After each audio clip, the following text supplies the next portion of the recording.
justkui mugavuspagulased. Aga mina arvan seda, et sellest pole ju riski, kui noored käivad välismaal, saavad seal oma hea töökogemuse, hea praktika. Tähtis ja oluline on see, et neil oleks põhjust ja võimalus tagasi tulla, et siin oma teadmisi rakendada.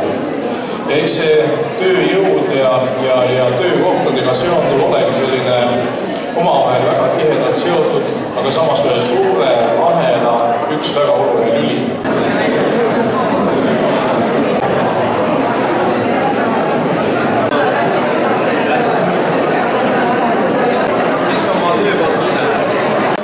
Pavel, millise mulje on Võru töömees jätnud?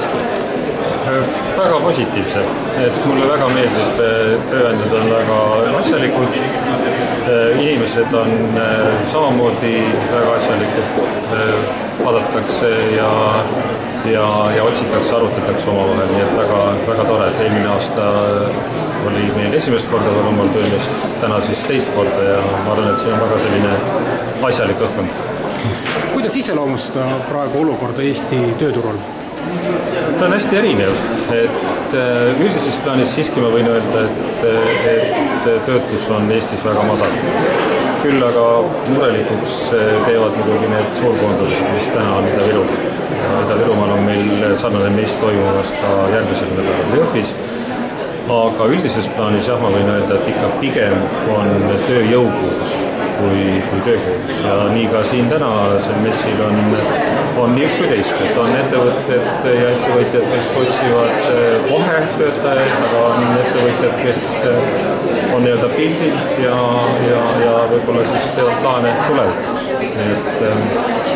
Aga üldises plaanis, kuigi Võrumaa on siis selles üleriigilises edetabelis seal eesotsas, siis siiski see tööpuudus ei ole täna nii kõrge, mis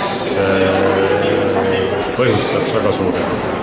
Kas Võrumaa ja üldse Kagu-Eesti puhul saab tuua välja ka mingisuguse erisusi võrreldes muu Eestiga, et kuidas siinne tööturg võib-olla muust Eestist erineb? No kõigepealt, kui ma nüüd mõtlen teiste messide peale, siis Võrumaal ja Kagu-Eestis üldse on rohkem mööbli ja puidutööstusega seotud ettevõtted. Et see on kindlasti siin tugevus. Samuti muidugi on mis väärib kindlasti väljatoomist, on näiteks Nopritalu, kes hoolitseb ka tegelikult selle eest, et inimestele mitte ainult töökohta pakkuda, aga pakkuda seda eeldusele, et inimesed ka tulevad elama, mis on väga tänuväärt tegevus. Nii et need võib-olla on need erisused, mis ma olen tähele pannud, aga ma tahaks veel rõhutada, et tegelikult mulle meeldib siis sõbralikkus, mis siin tööandjate poolt valitseb. Kuhu Eesti tööturg edasi liigub? No eks me oleme ju seotud ümbritsevast suuresti ja kui midagi nüüd katastroofilist ei juhtu, siis eks me oleme täna sellises stabiilses olukorras laiemalt. Ja ma siiski usun, märgid näitavad ka, et kevad saabub ja nüüd see hooajaline töötuse kasv, mis on olnud tõenäoliselt tasapisi ka vaibub. Nii et loodan väga, et aprilli lõpp, mai toob meile juba siis registreeritud töötuse vähenemist. Võib-olla üldnumbrid mõjutavad need suurkoondamised, mis on olnud, aga üldises plaanis ikkagi